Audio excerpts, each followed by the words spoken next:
Bem, boa noite a todos e a todas. É um prazer estar aqui tentando debater nesse resto de tempo, acho que já que a gente tem a questão do microcrédito. Então, antes de mais nada, agradecer ao SEBRAE, na pessoa do Carlos Alberto e o MDS por essa oportunidade. Eu acho que a primeira questão, eu acho que a professora Lavínia colocou um conjunto de dificuldades e de problemas que eu acho que todos são reais, não há muito como questioná-los. A questão é que a necessidade é de enfrentá-los, de uma forma ou de outra.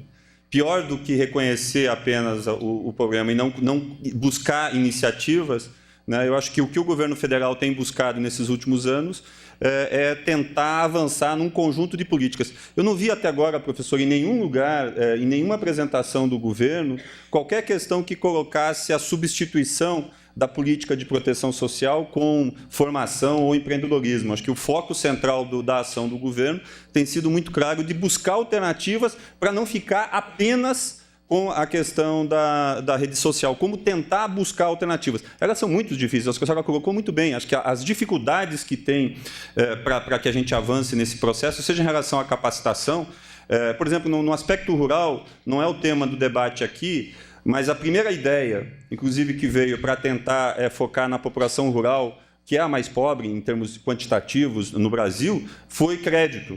E a posição, inclusive, do Ministério da Fazenda é um suicídio. Ou seja, para essa população, ou a gente busca alguma coisa de incentivar uma produção básica para, talvez, no futuro, pensar em crédito, porque qualquer coisa diferente seria suicídio. Eu acho que essas questões são inovadoras.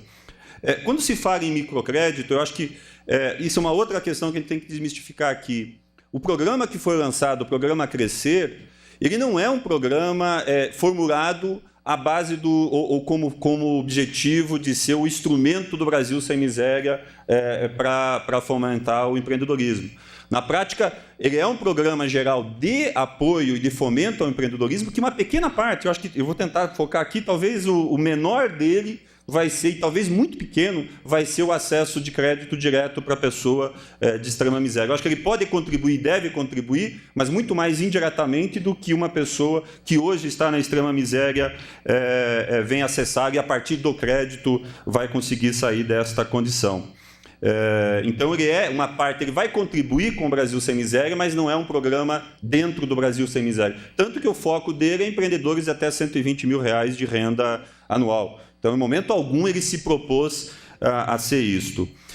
Uma outra questão importante, talvez o correto seria a gente dizer aqui como que o microcrédito pode ajudar no desenvolvimento do empreendedorismo, que este pode ajudar no combate à miséria. Ou seja, não é o microcrédito em si, pensando ele e a pessoa em miséria, eu acho que tem pouca relação. Eu concordo, nesse aspecto não tem. Ele é muito mais um apoiador do empreendedorismo, e vamos discutir como que o empreendedorismo, que é um pouco do debate desta manhã, pode ajudar nesse processo de redução da miséria nesse nosso país. Porque eu acho que o crédito ele cumpre dois papéis. Ele, muitas vezes, para o empreendedor, é o estímulo à busca de outras ações, seja de capacitação, de informação, e aí estimule as pessoas a partir disso. Muitas vezes nem acessa o crédito, mas ele estimula essas outras questões, ou muitas vezes já existe a ideia, já existe o projeto, já existe a situação, mas não existe a capacidade de viabilizar. Eu acho que o crédito ele pode até ser o primeiro instrumento a ser anunciado, mas não necessariamente o primeiro instrumento a ser tomado numa expectativa de desenvolvimento. Bem, entrando aqui um pouco no programa, acho que tentar fazer um vínculo do programa com a discussão do empreendedorismo e o empreendedorismo com a questão do combate à pobreza, eu acho que a primeira questão é que o microcrédito produtivo não é uma novidade, a tentativa da gente avançar com crédito não é uma novidade. Eu acho que no âmbito do governo federal, somando o governo Lula para cá, eu diria que nós estamos numa terceira etapa. A primeira etapa foi muito mais focada numa tentativa de bancarização, de inclusão bancária, via conta simplificada, veio o crédito consignado, veio a padronização das contas, veio padronizações de cobranças nas contas correntes, e foi de 2003, basicamente, vem até hoje, mas ele foi até 2005, quando nós tivemos uma segunda etapa. A segunda etapa foi muito mais focada, então a primeira foi muito mais de ampliar, de tentar fazer com que mais pessoas tivessem acesso aos serviços financeiros. É bom lembrar que, só pegando esse último período, nós aumentamos de 77 para cerca de 105 milhões de CPFs com relação com o sistema financeiro. Isso de 2007 para cá. Se a gente pegar de 2003 para cá, nós vamos chegar em um número muito maior. Ou seja, o processo de inclusão de algum serviço financeiro vem avançando, não ainda com o conjunto de serviços que a gente gostaria. O segundo momento foi em 2005, onde a gente criou o Programa de Microcrédito Produtivo Orientado, onde teve uma lei para isso, que é a Lei 110, foi uma medida provisória que se transformou na lei, onde talvez a ação do governo foi muito mais de definir o que era microcrédito, dar um marco legal para esse conceito no âmbito do Brasil, definiu quem seriam as instituições operadoras, abriu espaço para as ONGs, foi muito mais uma regulamentação do que uma definição, uma ação efetiva do governo nesse campo. Né? Definiu até recursos para isso, mas não criou metas ou nenhum tipo de obrigação em relação a esse tipo de atividade. E aí, basicamente, o que a gente conseguiu avançar de 2005 para cá foi a expansão do Crédito Amigo, que já vinha de antes, né? Já vinha lá de 99, mas ganhou reforço com o programa criado em 2005. Né? Um banco privado, talvez o único que tem uma expressão que é o real hoje, o Santander, e algumas poucas ONGs e poucos bancos estaduais que entraram também com carteiras muito tímidas, com raras exceções. O que nós temos agora, de novidade, eu diria que nós temos 3 questões. O que muda nesse programa? A gente não mudou o conceito de microcrédito. Nós fizemos 3 inovações. Primeiro, nós reduzimos a taxa de juros. Antes a taxa praticada estava entre 3% e 4%, alguma coisa, o BNB, que talvez fosse um dos com menores taxas, 1,2%, 1,3%, 1,3%, 1,5% ao mês. Mas a taxa geral, aí, 3% ao mês, mais TAC, taxa de abertura de cadastro, 3% a cada quadrimestre, o que dava uma taxa aí, acima de 40%, 50% ao ano. O que nós estamos trabalhando agora com uma taxa de 0,64% ao mês, 8% ao ano e uma TAC de 1% a cada 4 meses, se acaso foi feita uma contratação a 4 meses, senão é 1% ao longo do período. E para viabilizar isso, a segunda novidade, que é a subvenção. Ou seja, o governo ajudando a bancar esta taxa, partindo de um pressuposto ainda importante na discussão do microcrédito, que é a sustentabilidade da operação no âmbito do banco. Em todo o mundo, as ações de governo, onde o governo mandou um banco fazer microcrédito e o banco pagar a conta, em geral deu errado. O que nós estamos fazendo é mantendo a lógica, inclusive a lógica que o BNB atuou com o Crédito Amigo, que é no sentido de o Estado garantir parte dessa diferença, mas a operação continua sendo uma operação bancária e a gente espera que isso ajude o processo a avançar. E o terceiro e talvez mais importante desse estudo é a definição de metas e compromissos por parte dos bancos públicos, que eu vou apresentar rapidamente aqui.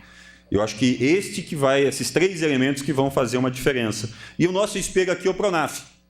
Quando foi criado o Pronaf em 97, e que hoje tem quase trabalha em torno aí de 14, 15 bilhões, 13 bilhões, dependendo do ano, quando o Pronaf foi criado, a principal crítica, ele foi renegado principalmente por organismos internacionais, por organizações no Brasil e fora, porque ele tinha subvenção. E a discussão era, todo crédito subsidiado não serve. Para ser microcrédito tem que ser crédito nas condições de mercado, o Estado não pode intervir. E contra essa lógica, o Pronaf foi criado, inclusive no governo anterior, né, foi potencializado nesse governo, e hoje os principais países, inclusive os organismos internacionais que diziam isso, estão vindo buscar a experiência brasileira para levar para o restante do país. Né? Exatamente porque, enquanto o Brasil estava subsidiando o crédito rural, os outros países estavam acabando com os bancos e com os programas agrícolas. E hoje vem buscar e tem isso como uma expertise. O que nós estamos querendo fazer, lógico, mantido as suas proporções, é levar esse debate para o meio urbano. Vai ter resistência, aparentemente, até agora, era muito mais um debate do Estado com intermediários do microcrédito do que com um debate do Estado com o beneficiário do microcrédito. Acho que a grande mudança que a presidenta Dilma colocou nesse processo foi uma tentativa de fazer esse diálogo, esse debate, e não ficar trabalhando com a intermediação, que nesses últimos anos não se mostrou a mais adequada. Então, dentro dessa lógica, eu vou apresentar rapidamente e depois eu vou entrar um pouco nessa questão do combate à pobreza. Eu vou pular aqui até pelo tempo. Aqui a definição de microcrédito, que está sendo bancada agora pelo governo, é o microcrédito orientado. Saiu-se daquela questão de crédito de consumo, crédito tomado na agência, crédito geral. É o crédito com a presença de um agente de crédito indo até o tomador, tentando ver as suas necessidades e a sua capacidade de endividamento. Eu acho que esse é o diferencial. Mantém-se, então, o entendimento, só que dentro desta lógica, o público geral vão ser esses três.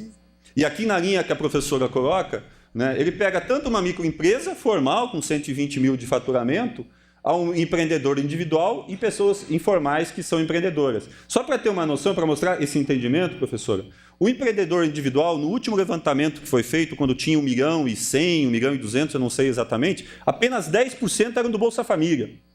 Talvez se a gente fosse entrar em quantos eram abaixo da extrema pobreza, talvez fosse 2%, 3%. Então, a gente tem noção disso, né? Agora, o programa, qual é a expectativa nossa? A nossa expectativa era se dar em 2 ou 3 elementos. Primeiro, tem uma pequena quantidade de empreendedores que, mesmo sendo pobres, Bolsa Família ou extremamente pobre, com apoio, seja de um SEBRAE, seja de uma prefeitura, ou seja de alguma outra organização, podem chegar a acessar. Vai ser uma minoria? Vai.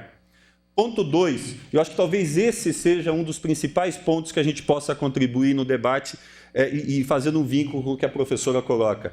Efetivamente, as pessoas que estão hoje numa situação de extrema pobreza, raramente elas vão conseguir entrar no mercado formal, pelo menos não de imediato, talvez precise muito tempo no informal, ganhando uma expertise para entrar no formal. Concordo plenamente.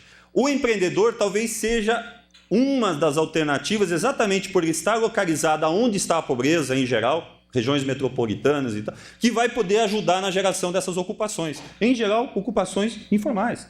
Nós estamos falando de uma costureira que hoje trabalha talvez com uma máquina, já é uma costureira e com o microcrédito vai comprar uma máquina a mais. Em geral, ela não joga a máquina fora. Em geral, há uma segunda ocupação a partir desse empreendimento. E assim, desde uma vendedora de coxinha, uma produtora de coxinha, pastel, que vai contratar alguém informalmente, que vai ter algum tipo de renda para vender. Ou seja, há uma geração de ocupação e renda. Não de trabalho formal, pelo menos não em grande maioria. Mas talvez seja uma das primeiras portas mais próximas, não distante, que o custo do ônibus ou do transporte coma mais do que o próprio ganho que ela vai ter com a produção. Inclusive, quando a gente analisa os pequenos empreendimentos, um dos principais limites que é colocado hoje para um pequeno empreendimento é a sua capacidade de expansão. Exatamente porque não tem acesso a crédito, tem dificuldade de se expandir. A tese é que com crédito ele se expande e essa expansão possa se dar trazendo mais gente para trabalhar juntamente. E aí, diferente de uma empresa formal, a possibilidade de contratar essas pessoas é muito maior. E terceiro, acho que não vem ao caso entrar muito no detalhe, é o próprio debate que foi colocado, e acho que é um pouco da ótica do próprio funcionamento do SEBRAE, que é o entendimento que o empreendedorismo, não estamos falando de extrema pobreza, mas que o empreendedorismo gera oportunidades, gera desenvolvimento local. E gera desenvolvimento lá na localidade, lá no município, e não em São Paulo, ou não nas capitais, ou não onde está o setor industrial. E é esta possibilidade, não diretamente, não talvez pelo empreendedor acessando ao crédito, mas na dinamização da economia, que nós entendemos que pode ter contribuição. Em momento algum, o governo entendeu e colocou que o microcrédito, então, vai ser a solução para o conjunto da geração, da saída da extrema pobreza. Né? E qualquer avaliação nesse sentido, eu entendo, inclusive, que é equivocado. Então, eu vou passando rapidamente os valores. É a tese de uma linha, um nível de abertura, um nível de possibilidade dos bancos operarem muito grande. E eu acho que o mais importante nesse processo foi a taxa de juros que a gente colocou aqui, que tende a ajudar muito na própria viabilidade. Né? Há recursos hoje dentro do disponível dos depósitos à vista para isso. E o mais importante aqui também é esta obrigação. Diferente do que era até agora, que uma instituição financeira poderia utilizar o recurso que, a princípio, foca em microcrédito em crédito simplesmente de consumo. Muitas instituições simplesmente converteram o que já operavam com outras fontes de recurso, os 2% atualmente destinados para microcrédito, simplesmente convertiam a fonte, mas mantinham o mesmo público com a mesma operação. Agora nós vamos ter um processo gradativo, onde 80% no mínimo, lá em 2013, até por um processo de crescimento global, vai ter que ser destinado para microcrédito produtivo orientado, com a participação de um agente de crédito que vai ter que ir a campo e na localidade.